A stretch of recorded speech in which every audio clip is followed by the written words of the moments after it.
하시더라. 아멘. 오늘부터 약 2달 동안 우리는 리딩 지저스 진도에 따라 구약 성경의 마지막 부분인 선지서를 읽게 될 텐데요. 7월과 8월 올 여름은 하나님의 엄중한 말씀으로 인해 아주 굉장히 뜨거운 여름이 될 것 같습니다. 우리가 이미 잘 알고 있듯이 구약 성경의 선지서는 각 선지자들이 활동하던 시대 순으로 배열된 것이 아니라 5권의 대선지서와 12권의 소선지서 순으로 배열되어 있습니다. 이사야, 예레미야가 에스겔, 다니엘은 대선지서에 속하고 호세아부터 말라기까지는 모두 다 소선지서에 속합니다. 대선지서와 소선지서를 나누는 기준은 굉장히 간단한데요. 각 선지자의 능력이나 유명세와는 아무 상관없이 그들이 쓴 글의 분량이 많으면 대선지서고 분량이 적으면 소선지서입니다. 한 가지 예외가 있죠. 예레미야 애가는 겨우 5장밖에 안 되는 짧은 글이지만 예레미야서를 이미 길게 쓴 예레미야 선지자의 글이기 때문에 함께 대선지서로 분류되어 있습니다. 그리고 대선지서 중 마지막에 위치한 다니엘은 12장까지 있는데요.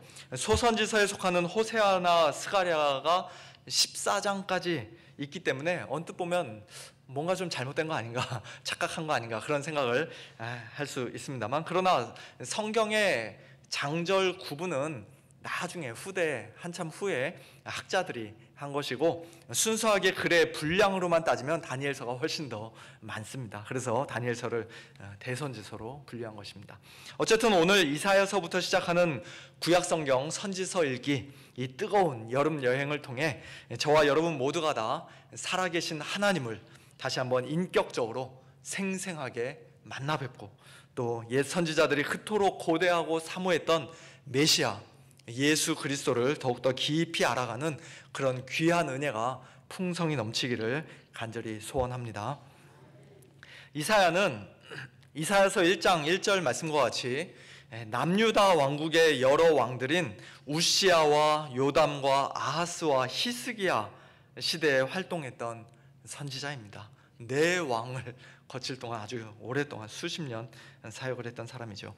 아사랴라는 이름으로도 불렸던 우시야 왕은 BC 790년부터 739년까지 무려 52년 동안 남유다 왕국을 다스렸는데요. 그중 정확히 죄송합니다. 그중 정확히 언제부터 이사야 선지자가 사역을 시작했는지는 우리가 알 길이 없습니다. 만일 오늘 본문인 이사야서 6장이 많은 성경학자들의 주장처럼 이사야가 선지자로서의 첫 소명을 받던 때의 장면이라고 한다면, 이사야는 우시야 왕이 죽던 해, 즉 BC 739년부터 사역을 시작한 것이 되겠죠. 그리고 그 후 요담과 아하스와 히스기야 왕 시대에 이르기까지 수십 년 동안 신실하게 하나님의 말씀을 전했던 이사야는 전승에 의하면 히스기야의 아들인 므낫세 왕에 의해 톱질을 당해 죽었다고 합니다. 히브리서 11장을 보면 구약 믿음의 선조들 중에 톱으로 켜서 죽임을 당한 사람에 관한 말씀이 있는데요. 아마도 이사야 선지자를 가리키는 말씀인 것 같습니다. 아무튼 16살의 왕이 되어 무려 52년 동안 한 나라를 다스렸던 우시야 왕이 죽었을 때 이사야를 비롯하여 모든 백성들이 얼마나 큰 충격에 빠지고 얼마나 큰 슬픔을, 얼마나 큰 깊은 상실감을 느꼈을까요? 작년 가을에 엘리자베스 2세 여왕이 70년 동안 왕위에 앉아있다가 서거했는데요. 그때 영국 국민들이 느꼈을 그 슬픔보다 아마 모르긴 몰라도 우시야 왕의 죽음 앞에서 남유다 백성들이 훨씬 더 큰 슬픔을 느끼지 않았을까 싶습니다. 우시야 왕은 무자비한 폭정을 휘두른 못된 독재자가 아니었습니다. 비록 말년에 하나님 앞에서 범죄하고 교만하게 행하다가 문둥병에 걸려 죽기는 했지만, 그러나 한평생 전반적으로 하나님께 아주 긍정적인 평가를 받았던 신실하고 선한 왕이었습니다. 그런 우시야 왕이 죽었을 때 그 당시 상당히 젊은 나이였을 이사야로서는 우시아 왕 이외에 다른 왕을 지금까지 아직 한 번도 경험해 본 적이 없기에, 또 자기가 태어나던 날부터 지금까지 우시아가 쭉 계속해서 왕이었기에 그 왕을 잃은 우리나라의 앞날이 이제 어떻게 될 것인가, 그와 같은 걱정과 불안한 마음이 당연히 있었을 것입니다.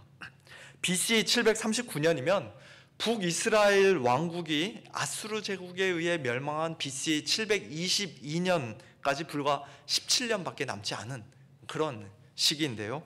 아수르의 세력은 점점 더 강해져가고, 또 그 밖에 다른 나라들도 북이스라엘과 남유다를 집어삼키려고 호시탐탐 기회를 엿보던 그런 상황이었습니다.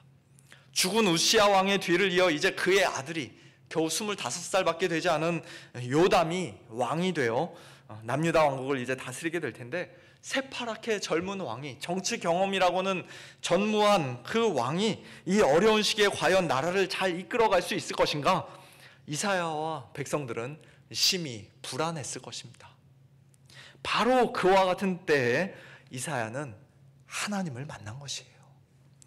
우시아 왕이 죽던 해에 내가 본즉 주께서 높이 들린 보좌에 앉으셨는데 그의 옷자락은 성전에 가득하였다라고 1절에서는 말씀합니다. 이 놀라운 환상을 통해 하나님께서 이사야에게 주신 메시지는 무엇입니까? 먼저 첫 번째로 하나님께서 왕이시다라는 것이죠. 비록 이 땅에서 52년 동안이나 한 나라를 다스렸던 우시아 왕은 죽었지만, 그러나 높이 들린 보좌에 앉으신 천상의 왕, 만왕의 왕 여호와 하나님께서는 여전히 살아 계시다는 것입니다. 우시아 왕이 죽었다고 해서 이사야 선지자와 백성들이 너무 슬퍼하거나 절망하거나 두려워할 필요가 없다는 것이에요. 하나님만이 이 온 우주 만물의 유일하고 진정한 왕이 되시기 때문입니다. 사랑하는 성도 여러분, 이 진리가 오늘 저와 여러분에게도 참 말할 수 없는 큰 위로와 소망이 되는 줄로 믿습니다. 이 땅의 왕들이나 대통령들, 위정자들이, 또 교회에서는 영적 리더들이 물론 굉장히 중요한 위치에 있는 사람들이기에 가능하면 훌륭한 사람들이 세워지기를 위해 우리는 기도해야 하고 또 투표도 잘 해야 합니다만, 그러나 그들은 결코 우리의 진정한 소망, 궁극적인 소망이 될 수 없습니다. 인간 지도자들은 잘하면 잘하는 대로, 또 못하면 못하는 대로 결국 우리에게 이런저런 실망을 주고 상처를 주고 걱정과 염려를 끼치게 마련입니다. 이 세상에는 완전한 사람이 없고 영원한 사람도 없습니다. 아무리 훌륭한 리더라도 때가 되면 아쉽지만 그 자리에서 내려와야 하고, 또 아무리 자격 미달의 리더라도 국민들이 또는 성도들이 좀 힘들어서 그렇지 오래 참고 기다리면 결국 물러나게 되어 있습니다. 좋은 리더가 세워졌다고 해서 마치 금세 천국이라도 이루어질 것처럼 그에게 너무 지나치게 많은 기대를 할 필요도 없고요. 또 형편없는 리더가 세워졌다고 해서 당장 나라가 망할 것처럼 또는 교회가 어떻게 될 것처럼 너무 낙심하거나 실망할 필요도 없습니다. 다니엘서 4장에 있는 말씀처럼 지극히 높으신 하나님께서 사람의 나라를 다스리시며 자기의 뜻대로 그것을 누구에게든지 주시는 분이라는 사실을 우리는 분명히 알고 굳게 믿어야 합니다. 오늘 우리가 인간 리더들의 연약한 모습을 보면, 또 불안하고 혼란스러운 국제 정세를 바라보면 참 심히 실망스럽고 걱정과 우려가 될 수도 있습니다만, 그러나 지금 이 시간에도 높이 들린 보좌에 앉아 이 온 우주 만물을, 특별히 주님의 몸된 교회를 전능하신 능력으로 가장 선하신 뜻대로 친히 다스리시고 통치하시는 만왕의 왕 여호와 하나님을 믿음의 눈으로 바라봄으로써 다시금 위로를 얻고 소망을 가지는 복된 저와 여러분, 우리 모두가 될 수 있기를 예수님의 이름으로 축원합니다.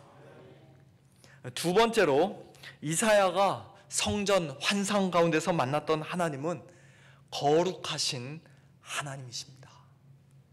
천상 하나님의 보좌 곁에서 하나님을 모시는 스랍 천사들은 각각 6개의 날개를 가지고 있었는데요. 2 날개로는 자기들의 얼굴을 가리었고, 2 날개로는 자기들의 발을 가리었고, 나머지 2 날개로는 하늘을 날며 서로 불러서 이렇게 말합니다. 거룩하다, 거룩하다, 거룩하다. 만군의 여호와여, 그의 영광이 온 땅에 충만하도다. 그 소리가 얼마나 컸던지, 우렁찼던지 그들의 소리로 말미암아 성전 문지방의 터가 요동하며 성전의 연기가 충만하였다고 말씀합니다. 성경에서 똑같은 단어를 여러 번 반복한다는 것은 강조의 의미가 있습니다. 예수님은 내가 진실로 진실로 너희에게 이르노니, 이와 같은 표현을 즐겨 사용하셨죠. 내가 너희에게 말한다 라고 그냥 단순하게 말씀하실 때도 물론 많이 있었지만, 그러나 진실로 진실로 아멘 아멘 이라는 단어를 종종 2번씩 반복하며 말씀하신 이유는 그 다음에 이어서 하시는 말씀이 특별히 더 중요한 말씀이라는 사실을 강조하고 싶으셨기 때문입니다. 그런데 오늘 본문에서 스랍 천사들은 똑같은 말을 2번도 아니고 무려 3번씩이나 반복해서 말하고 있는 것이에요. 거룩하다, 거룩하다, 거룩하다. 한마디로 하나님은 가장 거룩하시고 지극히 거룩하시며 절대 거룩하신 분이라는 것입니다. 얼마나 거룩하신 분인지 우리와는 달리 죄라고는 하나도 없는 하늘의 천사들까지도, 스랍 천사들까지도 2 날개로 자기들의 얼굴을 가려야만 했을 정도입니다. 하나님의 그 절대 거룩하심을, 찬란한 영광의 빛을 자기들의 눈으로는 도저히 직접 볼 수가 없었던 것이에요. 또한 거룩하신 하나님 앞에서 아마도 겸손의 표시로 그랬을 것이라 생각합니다만, 그들은 2 날개로 자기들의 발도 가렸습니다. 그들의 발이 얼마나 더러웠겠습니까? 그러나 그들의 발도 가렸습니다. 그리고 하나님의 명령에 즉각적으로 순종하기 위해 그들은 2 날개로 하늘을 날았습니다. 그렇습니다. 이사야가 만났던 하나님은, 그리고 오늘 저와 여러분이 믿고 있는 하나님은 무엇보다도 거룩하신 하나님이십니다. 적당히 거룩하신 것이 아니라 가장 거룩하시고 지극히 거룩하신 하나님이십니다. 물론 하나님은 동시에 사랑의 하나님이시고 인자와 긍휼과 자비와 진리가 충만하신 풍성하신 하나님이시죠. 하지만 성경 어디에서도 하나님을 가리켜 사랑, 사랑, 사랑이라든지 은혜, 은혜, 은혜라든지 그렇게 말하는 구절이 단 한 군데도 없습니다. 오직 하나님의 거룩하신 속성만을 가리켜 거룩, 거룩, 거룩, 홀리, 홀리, 홀리 말씀하고 있어요. 그처럼 지극히 거룩하신 하나님을 만난 이사야의 즉각적인 반응은 무엇이었습니까? 5절, 그때 내가 말하되 화로다 나여 망하게 되었도다. 나는 입술이 부정한 사람이요 나는 입술이 부정한 백성 중에 거주하면서 만군의 여호와이신 왕을 배웠음이로다 하였더라. 자기는 이제 꼼짝없이 죽게 되었다는 것입니다. 하나님을 만나기 전에는 자기가 그래도 꽤 괜찮은 사람인 줄 알았는데, 일반 백성들에 비해서 상당히 깨끗한 사람인 줄 알았는데, 선지자 사역을 만약 이때 이미 하고 있었더라면 자기는 꽤 유능한 선지자라고, 쓸만한 선지자라고 생각했었을 텐데, 절대 거룩하신 하나님을 만나 뵙고 나니 그 모든 생각이 와르르 다 무너져 버린 것입니다. 하나님의 그 찬란한 영광의 빛 앞에서 자신의 모든 더러운 죄와 부정함이 적나라하게 다 드러나 버린 것입니다. 하나님의 말씀을 전하는 선지자에게는 입이 가장 중요하고 또 어떤 면에서는 가장 자신 있는 부위라고 할 수 있는데요, 자기는 그 입마저도, 입술마저도 부정한 사람이라고 고백할 수밖에 없었던 것이에요. 사랑하는 성도 여러분, 오늘 저와 여러분이 하나님 앞에서 우리 자신의 죄인됨을 참으로 깨닫고 겸손히 인정하고 진심으로 회개한 자들이라면 우리 역시도 이미 거룩하신 하나님을 만났기 때문인 줄로 믿습니다. 하나님의 그 절대 거룩하심 앞에서는 그동안 스스로 자랑스럽게 여겨왔던 우리 자신의 알량한 의와 선행과 공로와 업적들이 그저 다 냄새나는 누더기와 같고 더러운 걸레 조각에 불과하다는 사실을 우리는 인정할 수밖에 없습니다. 하나님 앞에 납작 엎드려서 우리 자신의 죄인됨을 겸손히 고백하며 회개할 수밖에 없습니다. 우리는 하나님이 어떤 분이신지를 먼저 알아야 비로소 내가 누구인지를 참되게 알 수 있는 그런 존재들이에요. 나는 도대체 누구인가? 혼자서는 아무리 곰곰이 생각해보고 철저하게 관찰해봐도, 또 주위 사람들과 아무리 꼼꼼히 이리저리 따지고 비교해봐도 우리 자신의 참된 모습을 우리 스스로는 절대로 알 수가 없습니다. 늘 왜곡되어 있고 삐뚤어져 있습니다. 거룩하신 하나님을 인격적으로 만나 뵈어야, 거룩하신 하나님 앞에 두려움을 느끼고 경외감을 느끼며 그 앞에 직접 서봐야 비로소 내가 얼마나 부정한 자인지, 얼마나 큰 죄인인지, 얼마나 비참하고 소망 없는 자인지를 뼈저리게 깨닫게 되는 것입니다.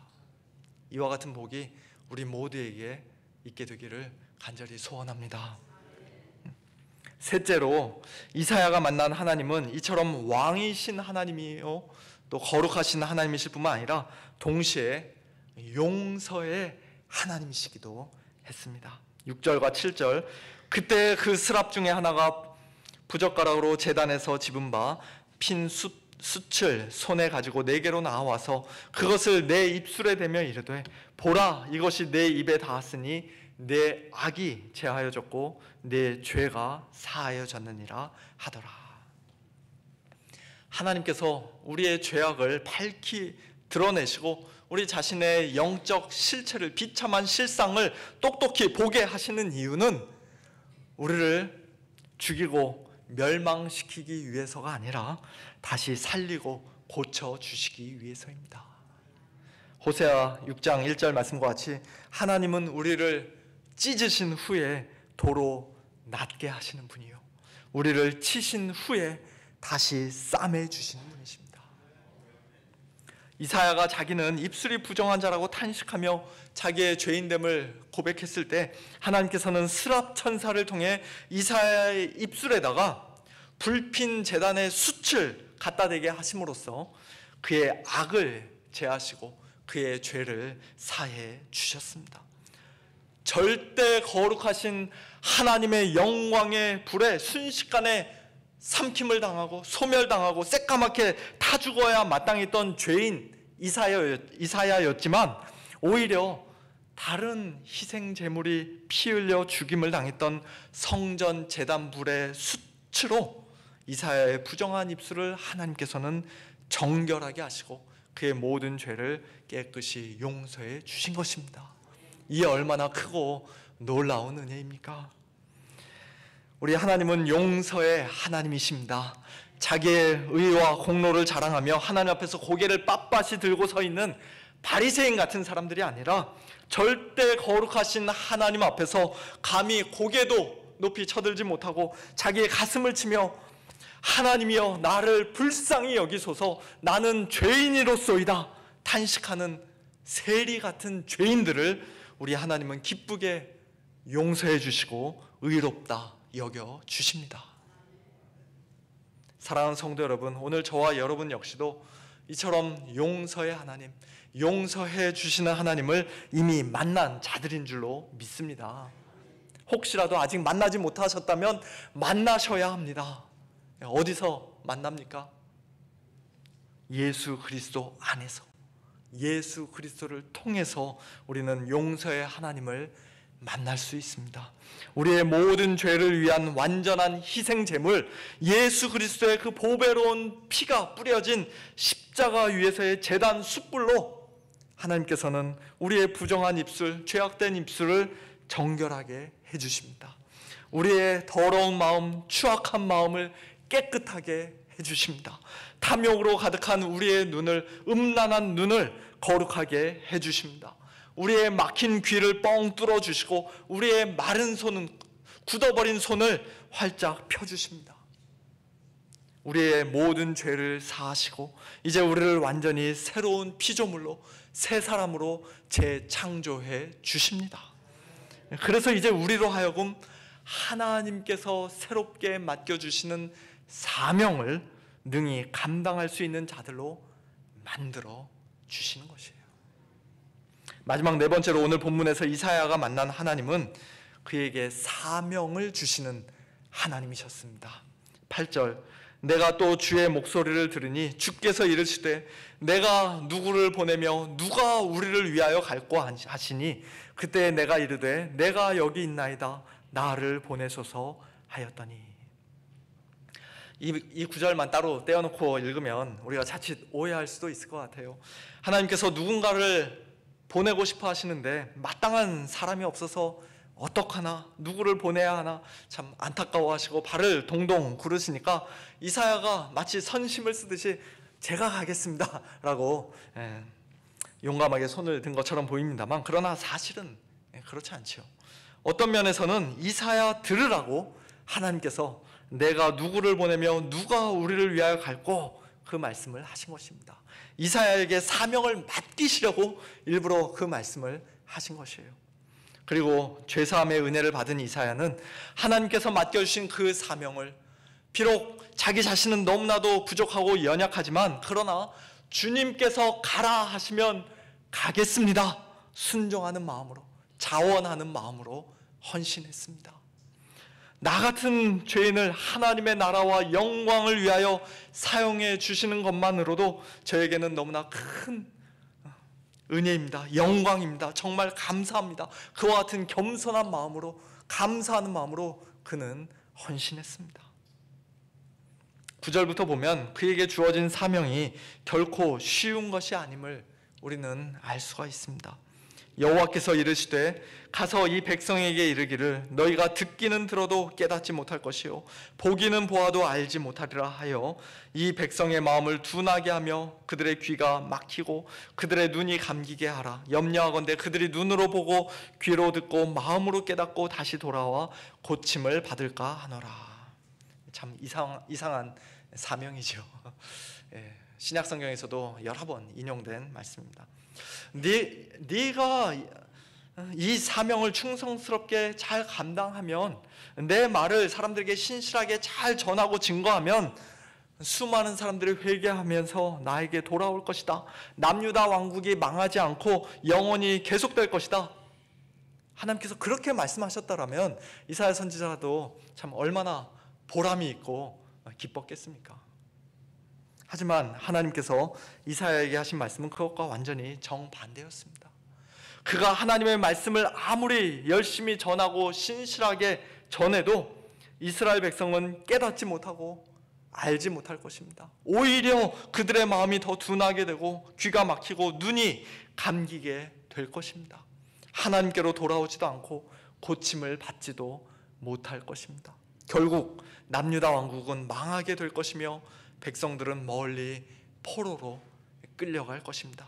11절 12절 내가 이르되 주여 어느 때까지니까 하였더니, 즉 아무런 열매도 맺지 못하고 마치 밑 빠진 독에 물 붓는 것과도 같은 이 이상한 사명을 제가 언제까지 감당해야 합니까? 라고 여쭙자 하나님께서 이렇게 대답하십니다.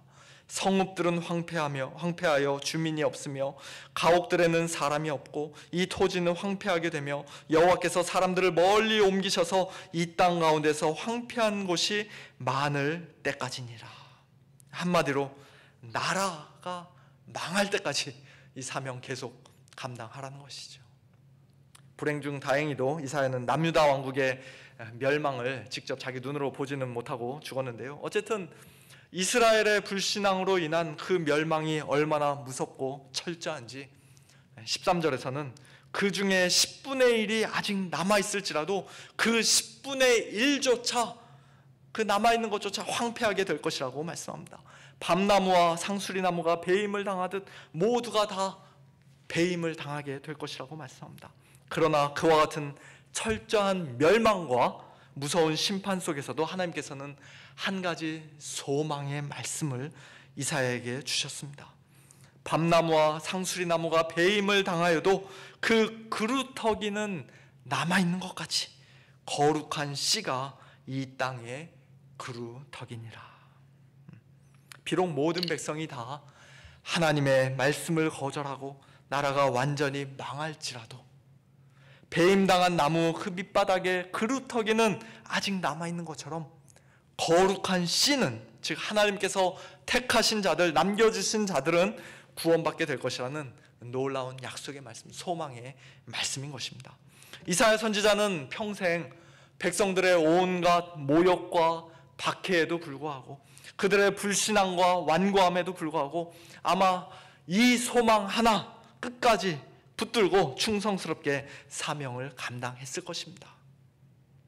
그러나 그가 한평생 그의 달려갈 길을 다 마치고 모든 사명을 완수했을 때 그를 기다리고 있던 것은 사람들의 우레와 같은 칭찬과 박수 갈채가 아니라, 이 땅에서의 부귀영화가 아니라 아까 처음에 말씀드렸던 것처럼 톱으로 잔인하게 켜서 죽임을 당하는 그와 같은 죽음이었습니다.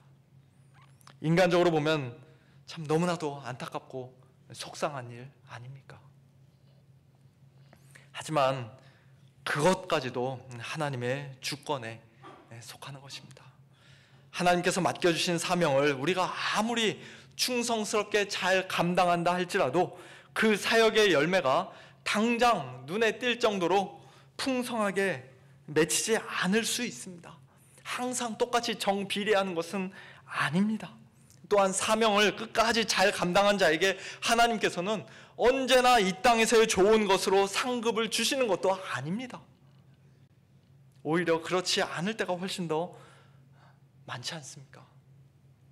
내가 달려갈 길과 주 예수께 받은 사명, 곧 하나님의 은혜의 복음을 증언하는 일을 마치려 하면은 나의 생명조차 조금도 귀한 것으로 여기지 아니하노라 고백하면서 정말로 최선을 다해 복음을 증거했던 사도 바울도 한평생 온갖 고난과 환난과 핍박을 받았고 말년에는 그의 곁에 동역자들이 몇 명 남아있지도 않았으며 혼자 쓸쓸히 감옥에 갇혀 있다가 결국 네로 황제의 칼에 맞아 순교하고 말았습니다. 아니, 우리 주님께서도, 예수님께서도 바로 그 길을 먼저 걸어가셨습니다. 인간적인 관점으로 보면 예수님의 말씀 사역, 제자 삼는 사역은 완전히 너무나 초라하고 완전히 실패한 것처럼 보입니다. 요한복음 6장에서는 예수님의 말씀이 너무 어렵다며 12제자만 남겨놓고 모두 다 예수님 곁을 다 떠나버렸습니다. 제자라고 했던 사람들도 예수님을 떠나갔습니다. 하나님께서 맡겨주신 사명을 이 세상 그 어느 누구보다도 충성스럽게 완벽하게 감당하셨지만, 그러나 예수님은 이 땅에서 사람들에게 멸시천대를 받으셨고 고난을 받으셨으며 결국 십자가에 못 박혀 죽으셨습니다. 그러므로 오늘 저와 여러분 역시도 왕이신 하나님, 거룩하신 하나님, 용서의 하나님을 만난 자들로서 이제 하나님께서 맡겨주신 귀한 사명을 감사하는 마음으로, 자원하는 마음으로 끝까지 충성스럽게 잘 감당해야 합니다만, 그러나 그 사명을 감당하는 길이, 십자가 지고 예수님 따라가는 그 길이 결코 쉬울 것이라 생각해서는 안 됩니다. 교회에서 서로를 섬기며 봉사하는 일이, 마켓 앞에 서서 전도지 나눠주며 예수님 믿으세요라고 말 한마디 건네는 일이, 또는 가정에서, 일터에서 성도답게 믿음 지키며 사는 일이 당장 어떤 풍성한 열매를 맺고 엄청난 변화를 가져올 것이라고 기대해서는 안 됩니다. 나는 정말로 잘못한 것이 없는데 사람들이 기분 나쁘게 욕을 하고 까닭없이 나를 미워하고 말도 안 되게 오해해도 이상하게 생각하지 말고 당연히 그러려니 해야 합니다. 또한 사명을 충성스럽게 잘 감당하면 하나님께서 이 땅에서의 좋은 것들로 반드시 갚아주시고 보상해 주실 것이라고 너무 순진하게 생각해서도 안 됩니다. 하나님께서 우리에게 주시는 진정한 상급은 이 땅에서의 소위 축복이 아니라 궁극적으로는 십자가를 통과하여 죽음 너머에서 우리가 받게 될 것들입니다. 예수님께서 십자가를 지나 부활의 영광에 들어가시고 하나님 보좌 우편에 앉으셨듯이 사도 바울도, 이사야 선지자도, 그리고 저와 여러분도 비록 이 땅에서는 인간적으로 초라하고 실패한 인생들처럼 보일 수 있지만, 그러나 영광스러운 하나님의 나라에서는, 완성된 천국에서는 영원토록 해처럼 빛나는 자들이 될 줄로 믿습니다.